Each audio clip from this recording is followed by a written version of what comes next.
Hello, welcome to Golden Ashes, episode 4. Tonight, we're going to be doing kind of a fireside chat.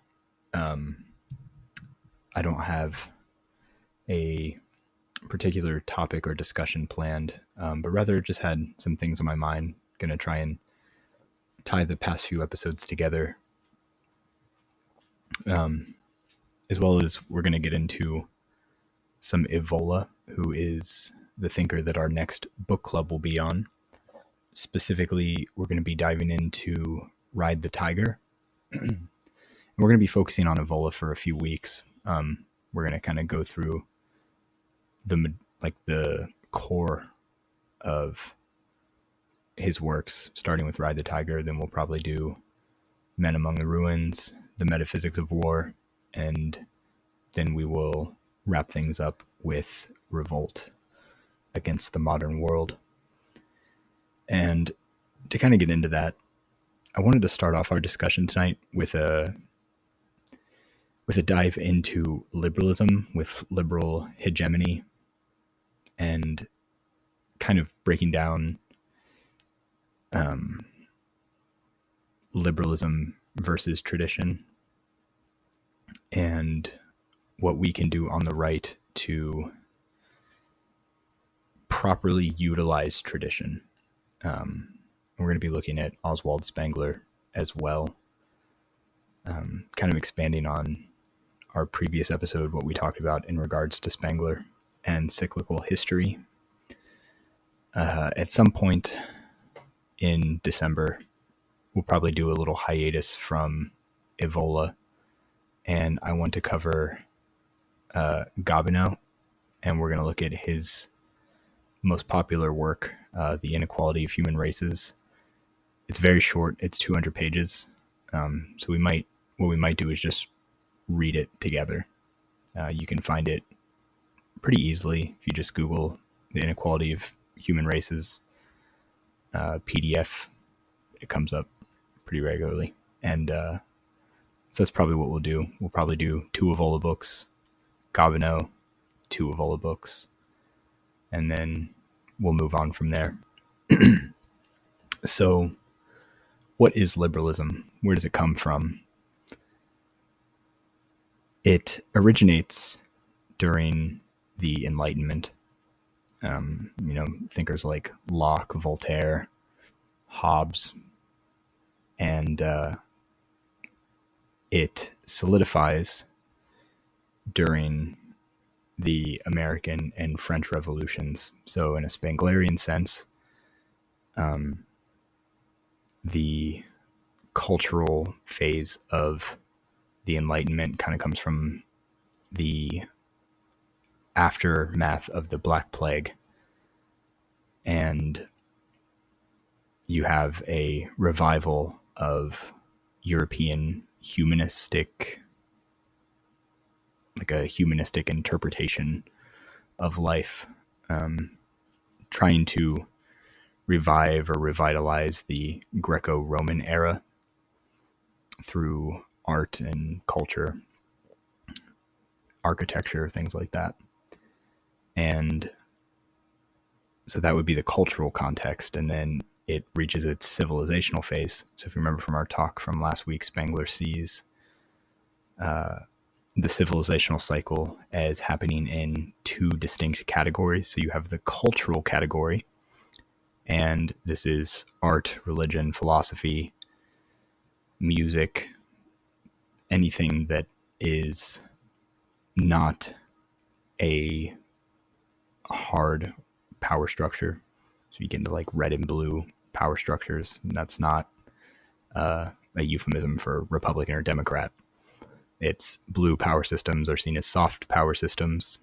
So these are like courts or institutions, things like that. And then red or hard power structures are military, police forces, things like that. And so liberalism goes from the civilizational phase during the Renaissance and the cultural phase during the Renaissance, and then it reaches its civilizational phase where Now there are militaries set up that defend governments or attack for governments, as we've seen throughout the course of the American project, at least. And that would be the civilizational phase. And so basically what happens when a culture becomes a civilization is it stops creating anything new. It solidifies in its philosophies, in its religion, in its art, in its architecture. And for Spengler, this is the phase in which decline starts. Now, that doesn't mean that you're actively heading for collapse. It just means that you're not expanding in a cultural sense. And why this is important for us today, those of us who find ourselves living in the modern West, is because we've kind of moved out of the stasis point for liberal civilization, and we've really are starting to head for decline. I made a post a couple weeks ago called A Call for New Reactionaries, where it's essentially a reject the black pill post. And it's difficult to not be black pilled if you are plugged in and aware of what's going on in the world today, especially in the West. But especially for those of us on the right wing, it's essential that we never black pill. And when you find yourself in a culture in decline or a civilization in the declining phase, something that Spengler points out is kind of essential, is that you can never return. You can't return to some previous era. Like, history happens, and it happens for specific people in specific times in specific places. And he says in Decline that even mathematics is cultural expression. You know, there's no, he says, like, you know, find me the Chinese Shakespeare, or find me the Aboriginal Galileo. Obviously, it's a paraphrase, but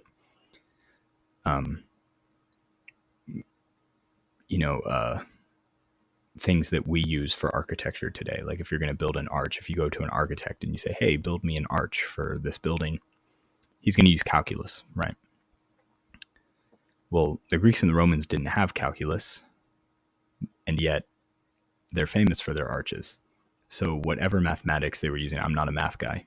Kind of famously, if you know me personally, I suck at math, so I'm not going to explain this to you. But if you're curious, you can, I'm sure, Google what kind of math did the Romans and Greeks use to build their arches.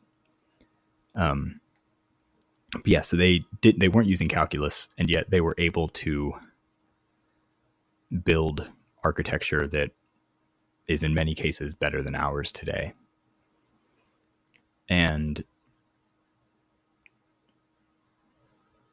this is, again, for Spengler, something that, you know, like, or another good example. If you look at the calendar, right, he says that the Chinese were students of history in the sense that they recorded everything, and the Greeks recorded some things, and the Indians recorded nothing. It's like the Indians didn't even have calendars. The Greeks had calendars, but they weren't the way we have them today. And one of the things that he points out is that the 1,000 Years War, or the 100-Year War, 100 Years Truce, essentially was signed by two kings, and within 2 years they were going to war with each other again because no one could remember how long it had been. And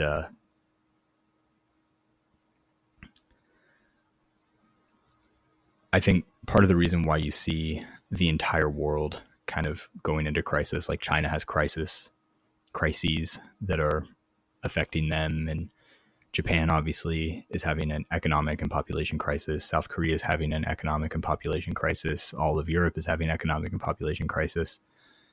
Obviously, North America, economic and population crisis, is because the civilizational expression of liberalism has been very good at getting other people to buy in like under the context of globalism or whatever. And because America is in decline, because liberalism as a civilization is in decline, everyone who has tethered themselves to that ship is going down with it. And you might say, oh yeah, but China's not liberal. They're like a modified communist state. I would counter that communism is a logical conclusion of liberalism. And it's kind of taking the liberal ideas and pushing them to their logical extreme, in the sense that you have, like, obviously I'm not saying that China has radical equality, but it's kind of like lowest common denominator, in the sense of like, you're either a ruling class or you're not. So among those people, there's like equality. Like you're equal in the sense that you are human cattle for the state.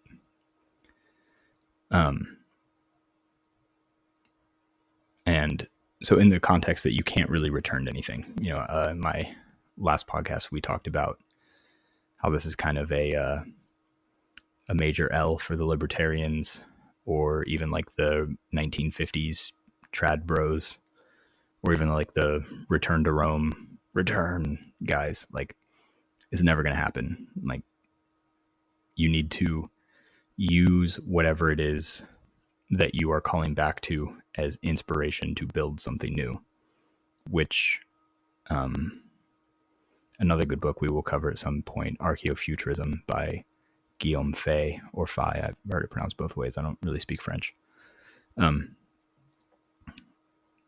He outlines a really good methodology of what a future civilization might look like that's based on traditional progressivism, which is kind of a, like if you identify with the far right, if you're someone who considers yourself reactionary in any way, shape, or form, traditional progressivism is kind of a good moniker,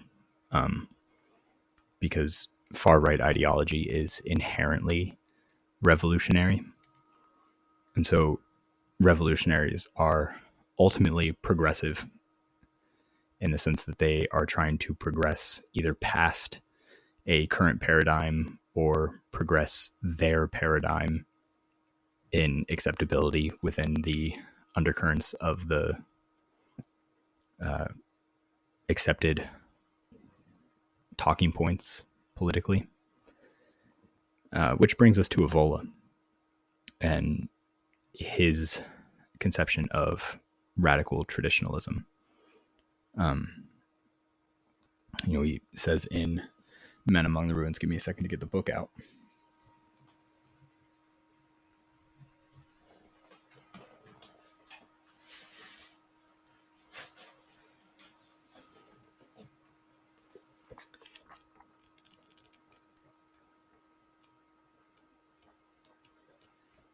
All right.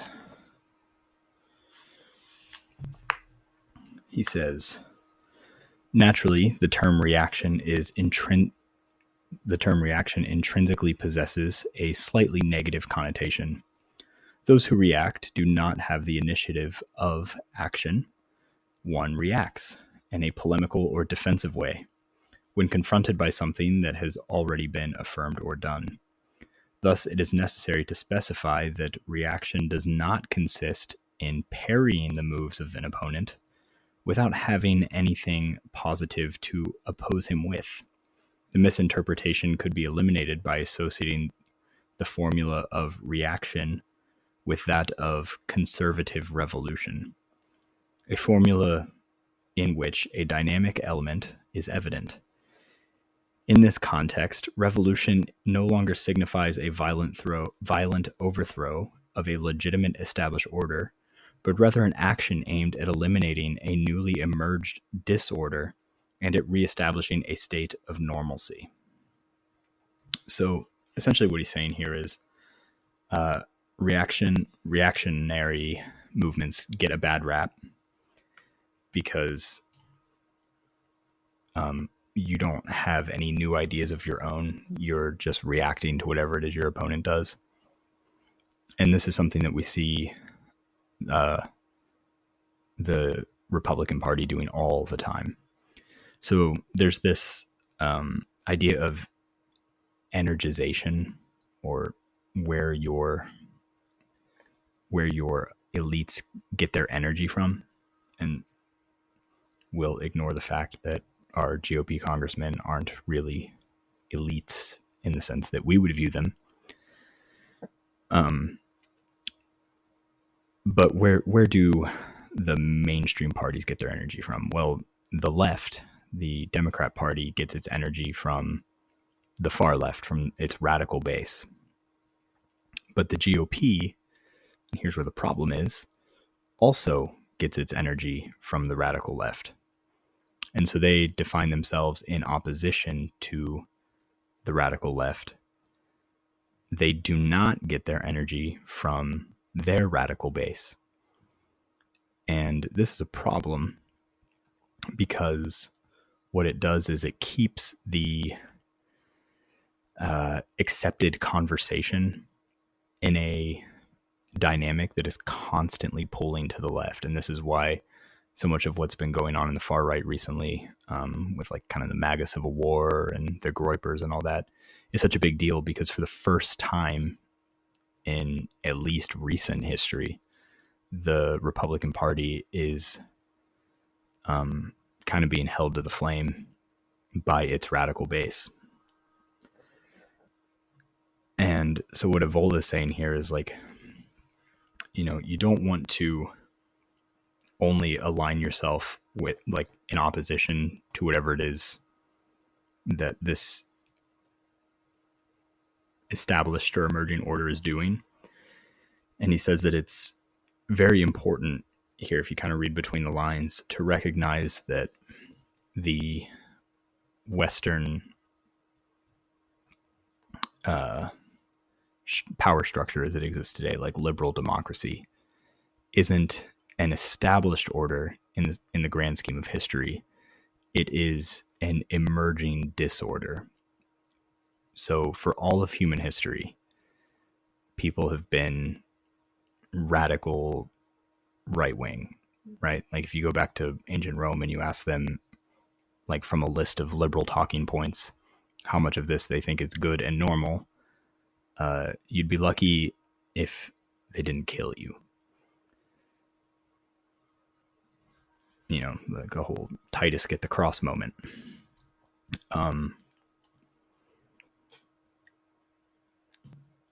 And something that's interesting when it comes to kind of as an aside here, right-wing politics, fascism has really only been around for about 100 years. Mussolini created fascism in the 1920s, and we are just now entering the 2020s. So exactly 100 years ago is when fascism became a political ideology. If you think from the Enlightenment to the American Revolution, so 300-400 years for the ideas to gain institutional power. So really, in historical context, fascism it's an infant in the cradle. And the post-war consensus of the Western hegemony kind of is unified in its stance of never again. Like, we'll never have a traditional right-wing government ever again. That's kind of what they're aimed at. But,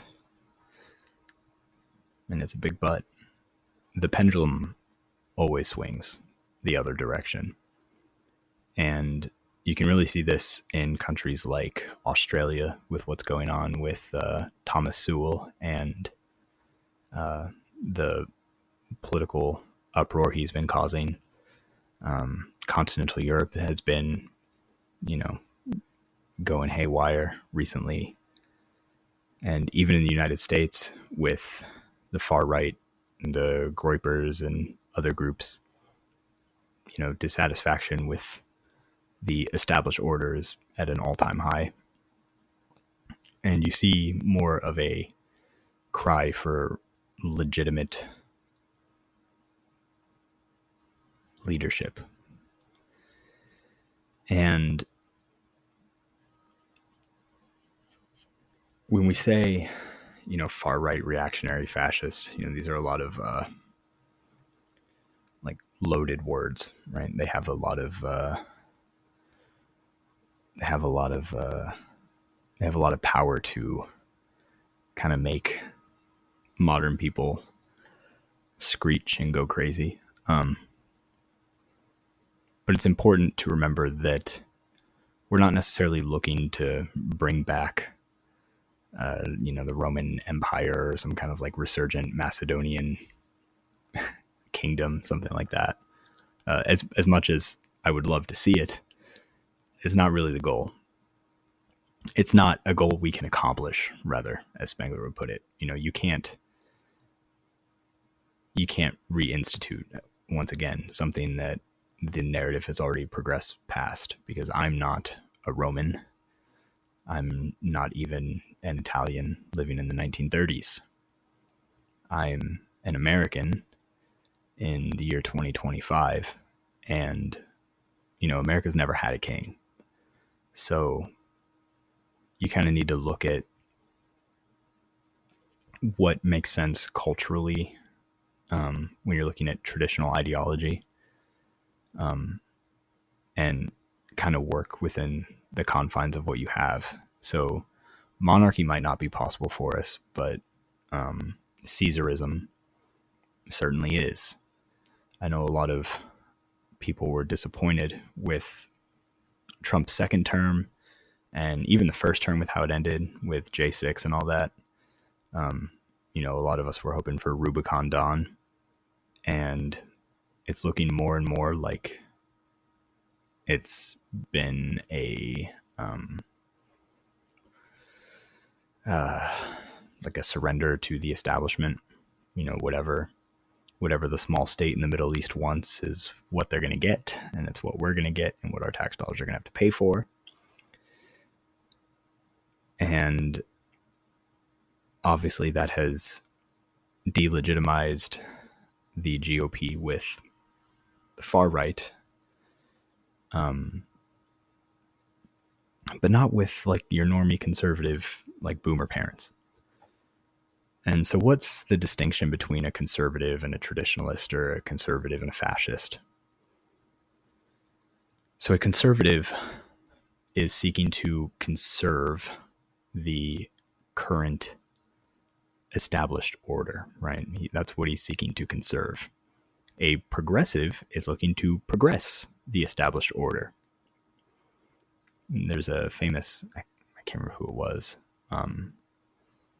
said, I'm sure you've heard the quote, it's conservatism is progressivism driving the speed limit. And again, that goes back to what I was saying about how the GOP gets its energy from the far left. And that's why, conservatives today are pro-gay marriage. But if you ask a liberal in the 90s, or even, like a Bill Clinton in the 90s, if he's pro-gay marriage, he'll tell you no. It's because as the Overton window shifts, the thing that conservatives are looking to conserve changes. And so that's why it's so important to align yourself with tradition, in the sense of like your beliefs and your virtues and ethics and morals and things like that.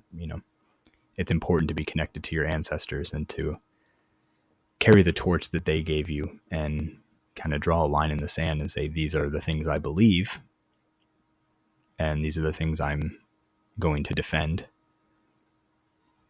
and seek to kind of progress culturally and politically, because otherwise you're going to run into this game of a conservative today is more liberal than a liberal in the early 2000s. And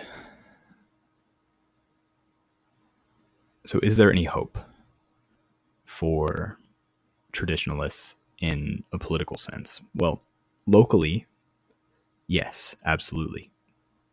Nationally, I mean, the Overton window has shifted quite a bit. A lot of our talking points have been mainstreamed. They've been platformed recently.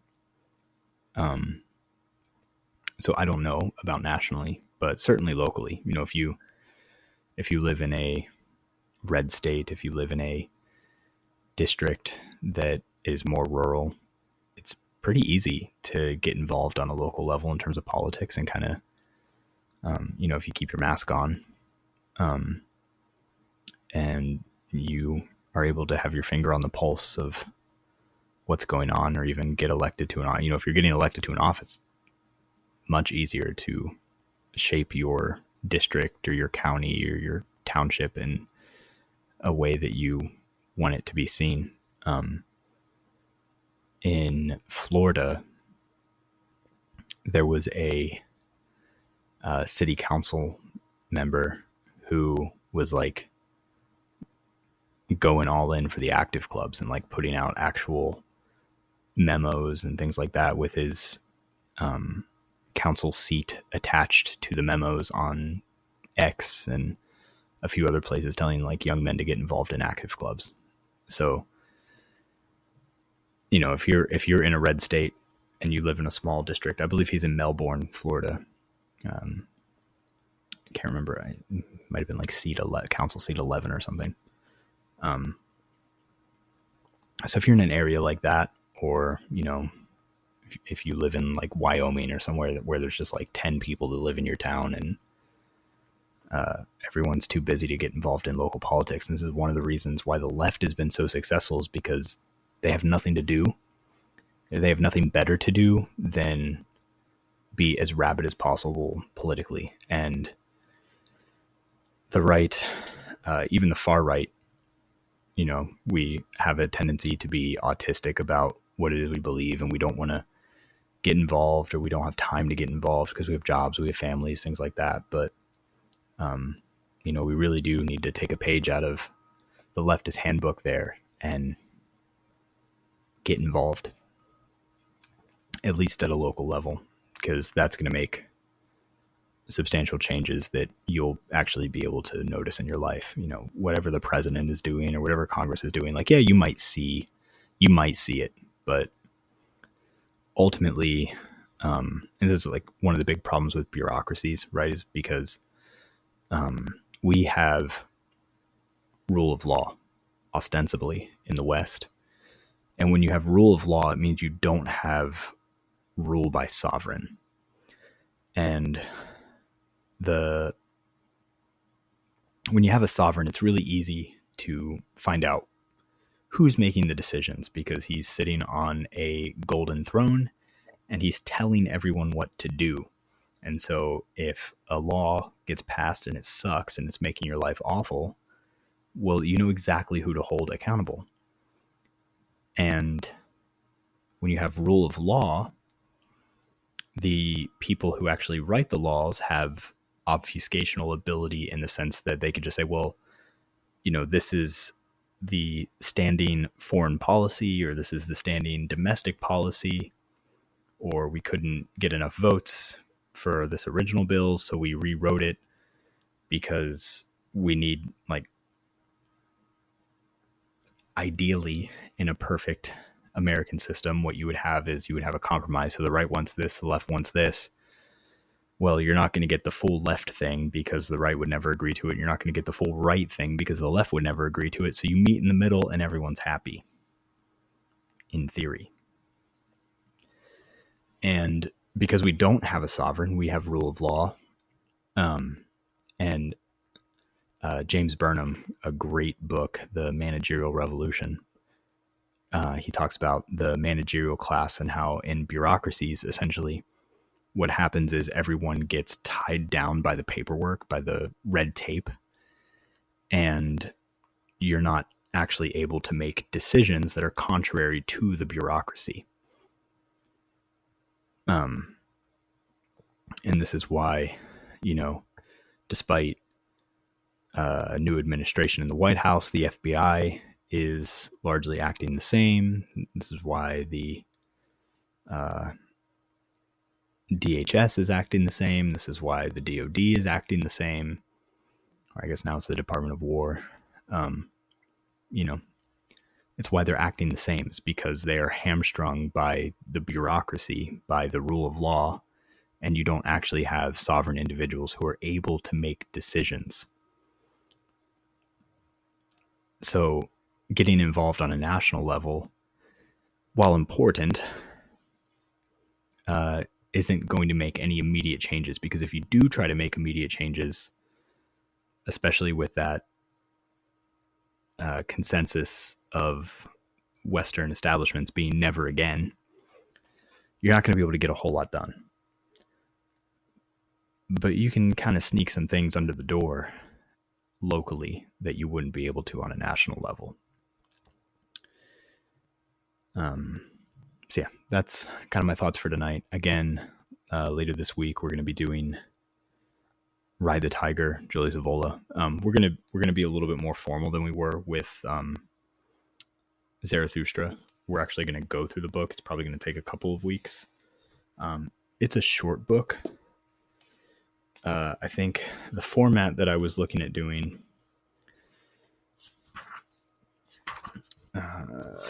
so let's see, it's 30 chapters, 218 pages. If you have the one that I have, which I believe is from Inner Traditions. Inner Traditions. If you have the Inner Traditions version, 218 pages, 30 chapters. They're pretty short. And they're actually broken down into parts, and it's 8 parts in total, between 2 and 4 chapters per part.